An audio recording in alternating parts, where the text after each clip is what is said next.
6টি বিশেষ ব্যবহার নিয়ে। এগুলো স্পোকেন ইংলিশের ক্ষেত্রে খুবই গুরুত্বপূর্ণ, তাই এগুলো জানা অত্যন্ত জরুরি। তো উড হচ্ছে একটি মডাল অক্সিলারি ভার্ব। আমি সমস্ত মডাল অক্সিলারি ভার্ব নিয়ে অলরেডি একটি ভিডিও বানিয়েছি, আপনারা চাইলে সেটা দেখে নিতে পারেন।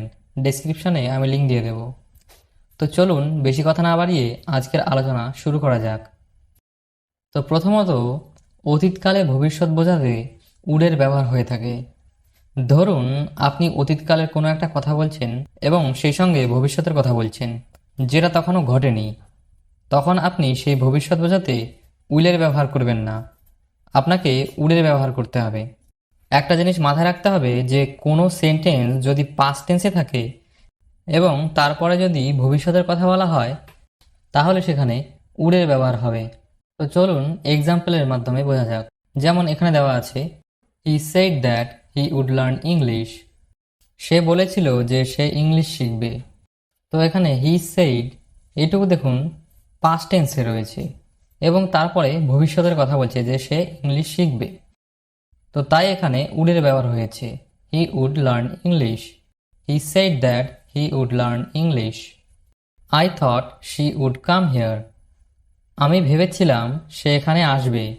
তো আমি ভেবেছিলাম, আই থট, এটা পাস্টে রয়েছে এবং তারপরে ফিউচার বোঝানো হচ্ছে যে সে আসবে, she would come here. I thought she would come here. I decided I would go there. আমি সিদ্ধান্ত নিয়েছিলাম আমি ওখানে যাব বা আমি সেখানে যাব। আই ডিসাইডেড, এটা পাস্টে রয়েছে এবং তারপরে ভবিষ্যৎ বোঝানো হচ্ছে, তাই এখানে উডের ব্যবহার হয়েছে। I decided I would go there. তো এরপরে আসা যাক উডের দ্বিতীয় ব্যবহার নিয়ে। তো দ্বিতীয়ত, করতো, করতেন, করতাম, এরকম অর্থে, মানে আপনি কিছু করতেন কিন্তু কাজটা করা হয়নি, অসম্পূর্ণ থেকে গেছে, এরকম সেন্স বোঝালে আপনি সেখানে উডের ব্যবহার করতে পারেন। যেমন I would go there but I was busy, মানে আমি সেখানে যেতাম কিন্তু আমি ব্যস্ত ছিলাম। তো আমি সেখানে যেতাম কিন্তু যাওয়াটা হয়নি। তো যেতাম মানে কোনো কিছু করা হতো এরকম বোঝানো হচ্ছে, কিন্তু কাজটা করা হয়নি। I would meet you but I did not have time. আমি তোমার সাথে দেখা করতাম কিন্তু আমার সময় ছিল না। তো আমি তোমার সাথে দেখা করতাম, আই উড মিট ইউ, কিন্তু আমার সময় ছিল না, but I did not have time. She would meet you but she was so busy. সে তোমার সাথে দেখা করতো কিন্তু সে খুব ব্যস্ত ছিল। তো বোঝা গেল? তো এরপরে পুনরাবৃত্তিমূলক অতীত অভ্যাস বোঝাতে উডের ব্যবহার হয়ে থাকে। ধরুন আপনি অতীতকালে কোনো কিছু করতেন বা করার অভ্যেস ছিল, তো সেই অভ্যেসের কথা আপনি যখন বলবেন তখন আপনি উডের ব্যবহার করতে পারেন। একই অর্থে ইউজ টু এরও ব্যবহার হয়। তো অতীত অভ্যাস বোঝাতে আপনি উডের ব্যবহারও করতে পারেন, আবার ইউজ টু এরও ব্যবহার করতে পারেন। দুটো ক্ষেত্রে সেন্টেন্সের মিনিং কিন্তু একই থাকবে। যেমন ধরুন আপনি বললেন, আমি তার জন্য রোজ বাস স্টপে দাঁড়িয়ে থাকতাম। I would wait for her at the bus stop every day. তো এখানে আপনার অতীতের কোনো অভ্যাস বোঝানো হচ্ছে যে আপনি তার জন্য দাঁড়িয়ে থাকতেন, মানে প্রতিদিন আপনি দাঁড়িয়ে থাকতেন। তো এটা আপনার রিপিটেড অ্যাকশন বা আপনার অভ্যাস বোঝানো হচ্ছে। যখন আমি ছোট ছিলাম আমি রোজ ক্রিকেট খেলতাম। When I was a child I would play cricket every day. বা এটাকে আপনি এভাবে বলতে পারেন, I would play cricket in my childhood. অর্থাৎ আমি আমার শৈশবে ক্রিকেট খেলতাম।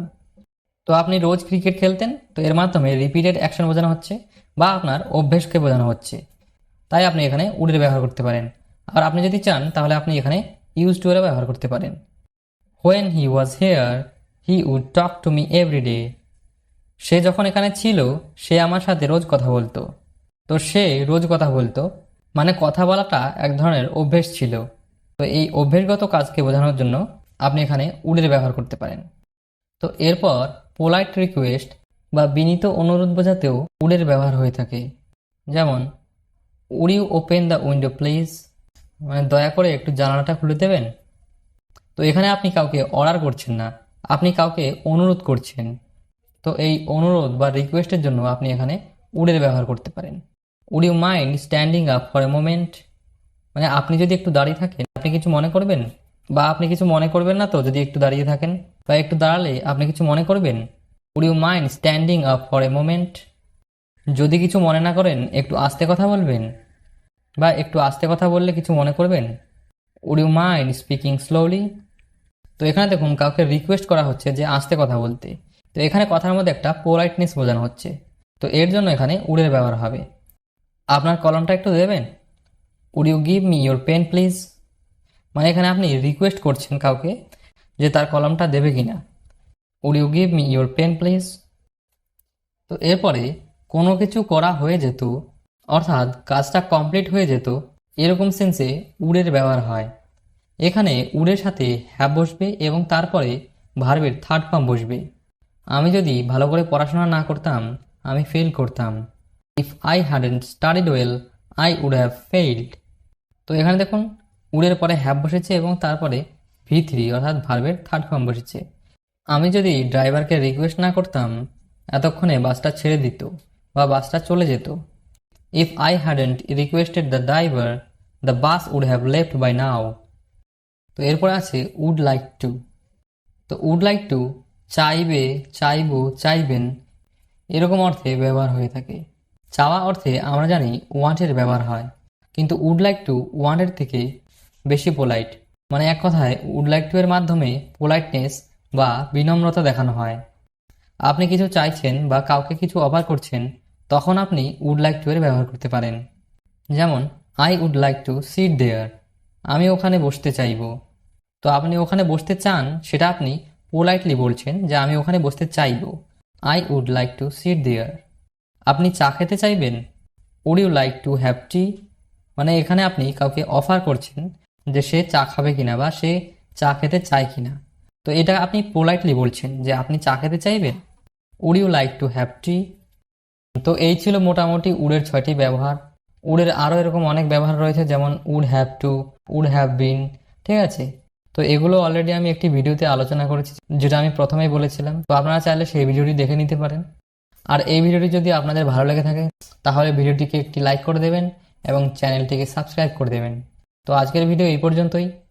আবারও দেখা হবে একটি নতুন ভিডিওতে। ততক্ষণ পর্যন্ত আপনারা সবাই ভালো থাকবেন, সুস্থ থাকবেন।